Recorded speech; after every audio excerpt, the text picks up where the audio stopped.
അസ്സലാമു അലൈക്കും വറഹ്മത്തുള്ളാ. പ്രിയപ്പെട്ടവരെ, ഇമാദ് ബേസിക് കമ്മ്യൂണിക്കേറ്റീവ് ഇംഗ്ലീഷ് അടുത്ത എപ്പിസോഡിലേക്ക് സ്വാഗതം.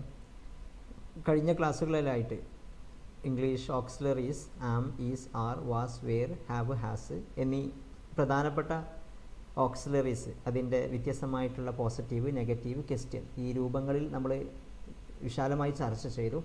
അത് നിങ്ങൾ കൃത്യമായിട്ടത് പ്രാക്ടീസ് ചെയ്യുക. നിങ്ങൾ എത്രമേൽ അത് പ്രാക്ടീസ് ചെയ്യുന്നു അതിനനുസരിച്ച് നിങ്ങൾക്ക് നന്നായിട്ട് ഇമ്പ്രൂവ് ചെയ്യാനും, നമ്മൾ നിത്യേന ഉപയോഗിക്കുന്ന ഭാഗങ്ങളാണ് ഇതൊക്കെ. നമ്മുടെ സംസാരങ്ങളിൽ, നമ്മുടെ സംവേദനങ്ങളിൽ ഉപയോഗിക്കുന്നതാണ്. അപ്പോൾ അത് നന്നായിട്ട് റിപ്പീറ്റ് ചെയ്യുകയും നിങ്ങളെ സബ് കോൺഷ്യസിലേക്ക് അത് കൃത്യമായിട്ട് അതിൻ്റെ ഒരു രൂപത്തിൽ അത് കയറ്റി വെക്കാനും ശ്രദ്ധിക്കണം എന്ന് സൂചിപ്പിക്കുകയാണ്. നമ്മുടെ ക്ലാസ്സുമായി ബന്ധപ്പെട്ട് ചിലരൊക്കെ സംശയം ചോദിച്ചിരുന്നവർക്ക് കൃത്യമായിട്ട് പേഴ്സണലായിട്ടുള്ള ക്ലാരിഫിക്കേഷൻ നൽകിയിട്ടുണ്ട്. അതിൽ ഞാൻ കഴിഞ്ഞ ക്ലാസ്സിൽ സംസാരിച്ചിരുന്നത് സിലബിളുമായി ബന്ധപ്പെട്ട് ഭാഷയുടെ സൗന്ദര്യം എന്ന് പറയുന്നത് നമ്മുടെ മോഡുലേഷൻസ് ആണ്.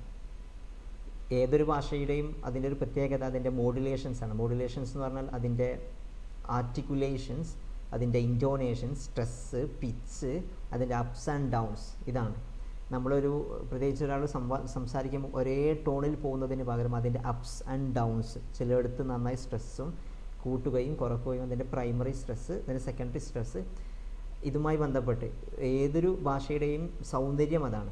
ഇപ്പോൾ ഇംഗ്ലീഷ് ഭാഷയെ സംബന്ധിച്ചിടത്തോളം അതിൻ്റെ വളരെ പ്രധാനപ്പെട്ട ഒരു ശാസ്ത്രശാഖയാണ് ഫൊനറ്റിക്സ് എന്നുള്ളത്, പ്രൊനൗൺസിയേഷൻ, സയൻസ് ഓഫ് സൗണ്ട്സ്.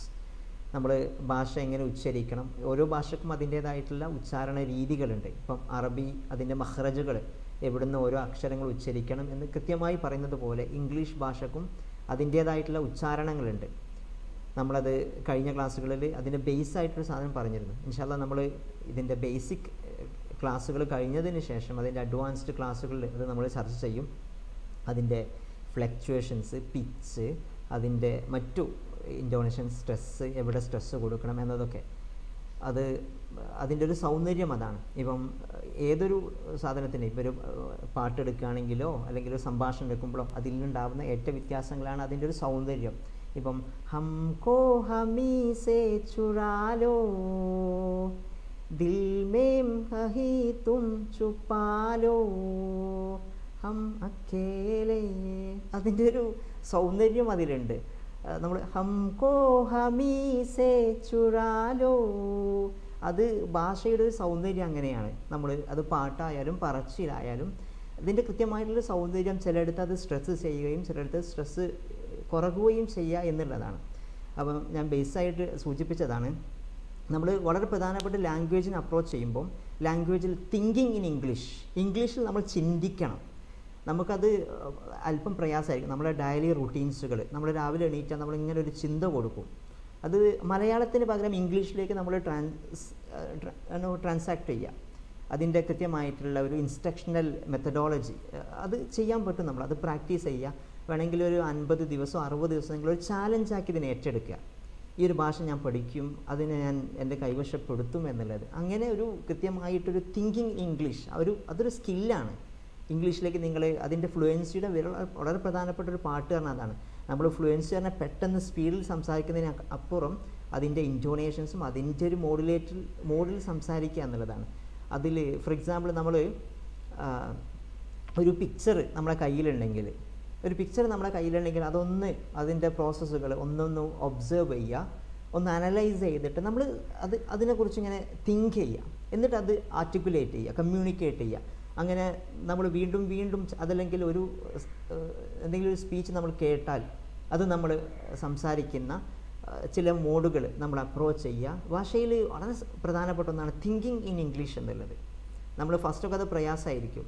നമ്മുടെ മൈൻഡ് സെറ്റ് ഇംഗ്ലീഷിലേക്ക് മാറ്റുക, അതിനെ രൂപാന്തരപ്പെടുത്തുക, അതിൽ നമ്മൾ ആ ഒരു രൂപത്തിലേക്ക് മാറ്റുക. അപ്പോൾ ചില പ്രയോഗങ്ങൾ, ചില യൂസേജുകൾ, അതുപോലെ ഭാഷയുടെ സൗന്ദര്യമാണ് ഇഡിയംസുകൾ, ഫ്രേസസുകൾ, അതിൽ നൗൺ ഫ്രേസ്, വേർബൽ ഫ്രേസ്, ഇതൊക്കെ വളരെ പ്രധാനപ്പെട്ട ഡീപ്പായിട്ട് ഡിസ്കസ് ചെയ്യേണ്ട ഭാഗങ്ങളാണ്. ഇൻഷാ അല്ലാഹ് നമ്മൾ വരും ക്ലാസ്സുകളൊക്കെ ആയിട്ട് അത് ചർച്ച ചെയ്യും. അതിൽ ചില പ്രയോഗങ്ങൾ, ഇപ്പം ഫോർ എക്സാമ്പിൾ ഒരു മലയാളത്തിൽ അക്കാര്യത്തിൽ എനിക്ക് നിർബന്ധമില്ല, ഇപ്പോൾ ഭക്ഷണം കഴിക്കുന്നതിൽ എനിക്കൊരു നിർബന്ധ ചോയ്സ് ഇല്ല. ഈ ഒരു സെൻറ്റൻസിന് നമുക്ക് എങ്ങനെ പറയാം? അതിൻ്റെ ഒരു വ്യത്യസ്തമായിട്ടുള്ള രൂപങ്ങൾ. ഇപ്പം I am not very particular about I am not very particular about the food. അക്കാര്യത്തിൽ ഫുഡിൻ്റെ കാര്യത്തിൽ എനിക്കൊരു നിർബന്ധമില്ല എന്ന് പറയുന്നതിൻ്റെ ഒരു പ്രയോഗം, നമ്മൾ അങ്ങനെ ചില പ്രയോഗങ്ങൾ. അതുപോലെ I am not picky in the case of food, അങ്ങനെയും പറയും. I am not picky in case of food. In terms of food I am not particularly picky. അങ്ങനെ ഒരു പ്രയോഗങ്ങളൊക്കെ നമ്മൾ പറയാറുണ്ട്. അപ്പം ചില പ്രയോഗങ്ങൾ, ചില ഇഡിയംസുകൾ, ചില ഫ്രേസസുകൾ അത് ഭാഷയുടെ സൗന്ദര്യം കൂട്ടും. നമ്മൾ വളരെ അടിസ്ഥാനപരമായിട്ട് നമ്മൾ വേർഡ്സുകൾ പഠിക്കുന്നു, വെക്കാബുലറി നമ്മൾ എൻട്രി ചെയ്യുന്നു. ഒപ്പം അതേപോലെ തന്നെ നമ്മൾ മറ്റു പ്രാക്ടീസുകളിലേക്കും നമ്മൾ പയ്യെ ഇങ്ങനെ കടന്നു വരുമ്പോഴാണ് അതിൻ്റെ ഒരു സൗന്ദര്യം കൂടുന്നത് ഭാഷയുടെ. ഓക്കെ, ഞാനൊരു ഇൻട്രഡക്ഷൻ എന്ന നിലയ്ക്ക് മാത്രമാണ് നിങ്ങൾക്ക് ഒരു ഇൻസ്പയറിങ് എന്ന രൂപത്തിലാണ് ഞങ്ങളോട് അല്പം സംവദിച്ചത്. അപ്പോൾ കഴിഞ്ഞ ക്ലാസ്സുകളിൽ നമ്മൾ ചർച്ച ചെയ്തത് ഇപ്പം ആം, ഈസ്, ആർ, ആകുന്നു, വാസ്, വേർ, ആയിരുന്നു അതിൻ്റെ പാസ്റ്റ് ഫോം. പിന്നെ ഹാവ്, ഹാസ്, ഉണ്ട് എന്നർത്ഥത്തിൽ അതിൻ്റെ പോസിറ്റീവ് ചർച്ച ചെയ്തു, നെഗറ്റീവ് ചർച്ച ചെയ്തു, അതിൻ്റെ ക്വസ്റ്റ്യൻ ഈ രൂപവും ചർച്ച ചെയ്തു. ഇനി അതിൻ്റെ പാസ്റ്റാണ് ഹാഡ്. ഹാഡ് പറഞ്ഞാൽ ഉണ്ടായിരുന്നു. ഞാൻ ഇനി വളരെ സിമ്പിളായിട്ടുള്ള സാധനങ്ങളേ ഉള്ളൂ. ഏറ്റവും പ്രധാനപ്പെട്ട ഓക്സിലറീസുകളാണ് ഇവയൊക്കെ. Am, is, are, was, were, have, has, had. അപ്പം ഹാവ്, ഹാസ് അതിൻ്റെ രൂപങ്ങൾ നമ്മൾ പറഞ്ഞു. I have a ball, I don't have a ball, do I have a ball, you have a ball, you don't have a ball, do you have a ball. അതിൻ്റെ positives, negatives and question. Had എന്ന് പറഞ്ഞാൽ ഇത് രണ്ടിൻ്റെയും രൂപമാണ് ഉണ്ടായിരുന്നു എന്നുള്ളത്. ഉണ്ടായിരുന്നു അതിൽ എല്ലായിടത്തും ഹാഡാണ്. I had a ball, you had a ball, we had a ball, they had a ball, he had a ball, she had a ball, it had a ball, Muhammad had a ball. മുഹമ്മദിന് ഇന്നലെ പനി ഉണ്ടായിരുന്നു. Muhammad had a fever, Muhammad had fever by yesterday. അത് countable ആണെങ്കിൽ a fever. അങ്ങനെ ഒരു രൂപത്തിൽ uncountable ആണെങ്കിൽ നമ്മൾ അവിടെ എന്ന് ഉപയോഗിക്കില്ല. അപ്പം ആ ഒരു രൂപത്തിൽ നമ്മളതിനെ ഹാഡ് എന്നുള്ളത് ഉണ്ടായിരുന്നു. നിങ്ങൾക്ക് അങ്ങനത്തെ ഒരു സന്ദർഭോചിതമായിട്ട് ഉപയോഗിക്കാൻ പറ്റുന്നതാണ് ഹാഡ് എന്നുള്ളത്. അപ്പം ഹാഡിൻ്റെ ഉപയോഗിക്കും. ഐ ഡിഡിൻ ഹാവ്, അതാണ് അതിൻ്റെ എക്സാക്ട് നല്ല നെഗറ്റീവ്. ഹാഡിൻ്റെ ഉപയോഗിക്കാറുണ്ട്. ഞാൻ കഴിഞ്ഞ ക്ലാസ്സിൽ പറഞ്ഞ പോലെ ഹാഫിൻ്റെ, ഹാസിൻ്റെ, അതുപോലെ ഹാഡിൻ്റെ. അതിൻ്റെ നല്ലൊരു I didn't have. I didn't have a ball, you didn't have a ball, they didn't have a ball, we didn't have a ball, he didn't have a ball, she didn't have a ball, it didn't have and Muhammad didn't have. Didn't have എന്നതാണ് ഹാഡിൻ്റെ negative. Did you have അതിൻ്റെ question രൂപം അങ്ങനെ വരിക. Did you have. ഇപ്പം വൈക്കം മുഹമ്മദ് ബഷീറിൻ്റെ ഒരു ബുക്കിൻ്റെ പേരുണ്ട് എൻ്റെ ഉപ്പൂപ്പക്കാർ ആനുണ്ടായിരുന്നു. അത് ബുക്കിൻ്റെ ടൈറ്റിൽ അങ്ങനെ. അതിൻ്റെ exact translation my grandfather had an elephant. ഉണ്ടായിരുന്നു അത് അട്ടർലി പാസ്റ്റാണ്. ഐ മീൻ എക്സ്ട്രീംലി പാസ്റ്റാണത്. അങ്ങനെയുള്ള ചില situations want I have to have നമ്മളങ്ങനെ ചില പ്രയോഗങ്ങൾ ഉണ്ടാവാറുണ്ട്. ഹാഡ് ഉണ്ടായിരുന്നു എന്നുള്ളത്. ഹാഡ് എന്നാൽ ഉണ്ടായിരുന്നു എന്നതാണ് ഇതിൻ്റെ അർത്ഥം. നിങ്ങൾ സിമ്പിളായിട്ടത് മനസ്സിലാക്കുക. അപ്പം ഇതിങ്ങനെ പ്രാക്ടീസ് ചെയ്യുക. Am, is, are, was, were, have, has, then had. ഈ ഒരു ഓക്സിലറീസ് നിങ്ങൾ എത്രമേൽ അത് പ്രാക്ടീസ് ചെയ്യുന്നോ അതിനനുസരിച്ച് നിങ്ങൾക്ക് നന്നായി ഇമ്പ്രൂവ് ചെയ്യാൻ പറ്റും. ഇതാണ് നമ്മുടെ ഡെയിലി കമ്മ്യൂണിക്കേഷനിൽ ഏറ്റവും കൂടുതൽ വരുന്ന പാട്ടുകൾ ഇതാണ്. ഇന്ന് ഞാൻ ഇവിടെയാണുള്ളത്. Today I am here, yesterday I was there and today I have fever, yesterday I had fever. Did you have fever yesterday? നിനക്ക് ഇന്നലെ പനി ഉണ്ടായിരുന്നോ? Did you have fever? നീ ഇന്നലെ അവിടെ പോയിരുന്നോ? Did you have gone there? അങ്ങനെ അതിൻ്റെ പ്രയോഗം വരും. അതിൻ്റെ ഇനി നമ്മൾ വേർബ് ഫോമിലേക്ക് നമ്മൾ പോകും. ഞാൻ ഗ്രാമർ എന്നുള്ളത് ഇതിൽ ഗ്രാമർ ഉണ്ട്, എന്നാൽ ഗ്രാമർ ഇൻഡയറക്റ്റ് ആയിട്ട് നിങ്ങളത് പഠിക്കുകയും കൂടിയാണ്. നമ്മളതിൽ ഇത് പാസ്റ്റാണ്, ഇത് പ്രസൻ്റ് ആണെന്ന് പറയാതെ അതിൻ്റെ ഒരു സിംപ്ലസ്റ്റ് വേ ആണ് ആക്ച്വലി നമ്മൾ ഒരു അപ്രോച്ച് ചെയ്തിട്ടുള്ള രീതി ഹാഡ്.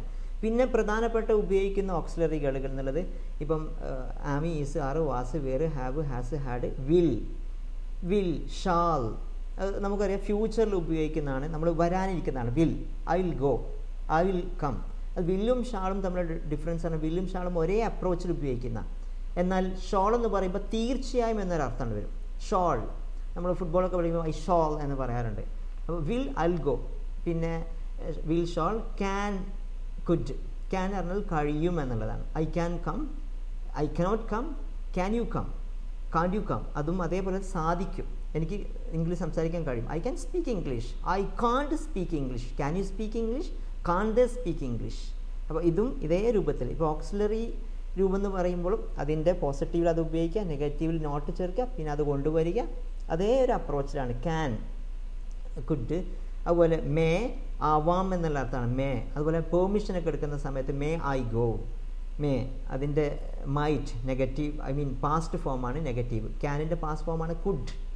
അത് ഡീറ്റെയിൽ ആയിട്ട് നമുക്കൊരു സ്പെഷ്യൽ വീഡിയോ വേണമെങ്കിൽ പിന്നീട് ചെയ്യാവുന്നതാണ്. അതിൽ കൃത്യമായിട്ട് വളരെ പ്രധാനപ്പെട്ട ചില കാര്യങ്ങൾ ശ്രദ്ധിക്കേണ്ടത്. അപ്പോൾ ഞാൻ അതിൻ്റെ അടിസ്ഥാനപരമായിട്ട് ശ്രദ്ധിക്കേണ്ട ചില ഓക്സിലറികൾ പറഞ്ഞതാണ്. ഇനി നമുക്ക് നേരെ പോകേണ്ടത് ഐ മീൻ ടെൻസുമായി ബന്ധപ്പെട്ട്, അതിൻ്റെ ടെൻസ് എന്ന് പറഞ്ഞാൽ ഞാൻ ടെൻസായിട്ട് പഠിപ്പിക്കുക, അതിൻ്റെ വേർബ് ഫോമുമായി ബന്ധപ്പെട്ടതാണ് നമുക്കിനി ഡീറ്റെയിൽ ആയിട്ട് പഠിക്കാനുള്ളത്. അതിൽ അതുപോലെ ഷാള്, ഷുഡ്, അതുപോലെ വിൽ, വുഡ്, ഇതൊക്കെയാണ് വളരെ പ്രധാനപ്പെട്ട ഓക്സിലറി. അപ്പോൾ അതിൻ്റെ യൂസേജുകൾ നമ്മൾ കൃത്യമായിട്ട് മനസ്സിലാക്കുക. ഇപ്പം നമ്മൾ ഇനി പഠിക്കുക എന്നുള്ളത്, ഇപ്പോൾ for example I speak English, അതിൻ്റെ രൂപങ്ങളാണ്. I speak English, U speak English, they speak English. അതിൽ നമ്മൾ എങ്ങനെ ഉപയോഗിക്കണം എന്നുള്ളത്, അത് നമ്മൾ വേർബ്, സബ്ജക്റ്റ്, വേർബ്, ഒബ്ജക്റ്റ്, ഈ അപ്രോച്ചിൽ നമ്മളതിൻ്റെ ഐ മീൻ ടെൻസുമായി ബന്ധപ്പെട്ട്, അല്ലെങ്കിൽ അത് പ്രസൻറ്റ് ടെൻസ്, അതായത് ടെൻസൊന്നും സൂചിപ്പിക്കാതെ ഇൻഡയറക്റ്റ് ആയിട്ടുള്ള ഒരു മെത്തേഡിലാണ് നമ്മൾ അതിൻ്റെ ക്ലാസ്സുകൾ ഉണ്ടായിരിക്കുക. അപ്പം ഞാൻ ഇതിൻ്റെ ഇന്നൊരു റിവിഷൻ മോഡിലാണ് ഞാൻ ഇന്ന് ക്ലാസ് എടുത്തത്. ബേസിക്കലി ഞാൻ എവിടെയും ഒന്നും ഫോക്കസ് ചെയ്തിട്ടില്ല. പക്ഷേ ഇതിൽ വളരെ പ്രധാനമായി നമ്മൾ ശ്രദ്ധിക്കേണ്ടത് ഈ പറയപ്പെട്ട ഓക്സിലറികൾ am, is, are, was, were, have, has, had, ഈ ഓക്സിലറികൾ നമ്മൾ നന്നായി thoroughly we have to practise ourselves. നമ്മൾ ആ ഒരു രൂപത്തിലേക്ക് നമ്മൾ അതിനെ കൃത്യമായിട്ട് നന്നായി ശ്രദ്ധിക്കുക. നമ്മൾ പ്രാക്ടീസ് ചെയ്യുന്നതനുസരിച്ച് അതിൻ്റെ നമുക്ക് ഇമ്പ്രൂവ്മെൻ്റ് ഉണ്ടാവും. അതിൽ നമ്മൾ വളരെ പ്രധാനമായി ശ്രദ്ധിക്കണം. പിന്നെ ഡു, ഡസ്, ഡിഡാണ് വരുന്നത്. അത് നമ്മളതിൽ ചർച്ച ചെയ്യും. അത് നന്നായി ശ്രദ്ധിക്കണം. അപ്പം ഇംഗ്ലീഷ് വീണ്ടും വീണ്ടും സൂചിപ്പിക്കാനുള്ളതാണ്, ഇംഗ്ലീഷിനെ നമ്മൾ നന്നായിട്ട് പ്രണയിക്കുക. ഇംഗ്ലീഷ് ഭാഷ നമുക്ക് അനായാസം കൈകാര്യം ചെയ്യാൻ പറ്റുമെന്ന കോൺഫിഡൻസ് ലെവൽ നമ്മൾ കീപ്പ് ചെയ്യുക. ഈ ഒരു അർത്ഥത്തിൽ നമ്മളതിനെ നന്നായിട്ട് വായിക്കുകയും ഞാൻ മുമ്പൊക്കെ പറഞ്ഞതുപോലെ നന്നായിട്ട് കേൾക്കുകയും പിന്നീട് സംസാരിക്കുകയും ചെയ്യുക. നിങ്ങൾ വായനയും കേൾവിയും ഇൻപുട്ടാണ്. നിങ്ങളിന്ന് വരുന്ന ഔട്ട്പുട്ടാണ് സംസാരിക്കലും എഴുതലും. നമ്മൾ 4 സ്കില്ലെടുക്കുമ്പോൾ ഇൻപുട്ട് നിങ്ങൾ എത്രമേൽ കൊടുക്കുന്നുവോ അത്രമേൽ ഔട്ട്പുട്ട് നിങ്ങൾക്ക് കിട്ടും. ഇൻപുട്ട് പ്രോസസ്സായിട്ട് ഔട്ട്പുട്ടായിട്ട് വരുന്നൊരു പ്രോസസ്സാണ് ഐ മീൻ ദ ലാംഗ്വേജ് എന്ന് പറയുന്നത്. അതിൽ നന്നായിട്ട് എഫേർട്ടുകൾ എടുക്കുക. നിങ്ങളുടെ എഫേർട്ടിനാണ് അവിടെ റിസൾട്ട് വരുന്നത്. നിങ്ങൾ ഒരു മാസം അതിൻ്റെ പിന്നാലെ കൂടുക. ഏത് ഭാഷയും അങ്ങനെ തന്നെ നമുക്ക് സിമ്പിളായിട്ട് കഴിയും. പലരും അതിനെ വിധി ചെയ്തോ അത് കഴിയില്ല എന്നൊക്കെ. Actually we can speak English with confidence. നിങ്ങൾ ഇത് സംസാരിച്ച് നിങ്ങളുടെ കോൺഫിഡൻസ് ലെവൽ കൂടും. I am sure. So that actually will come up with next edition and stay tuned for that. അസ്സലാമു അലൈക്കും.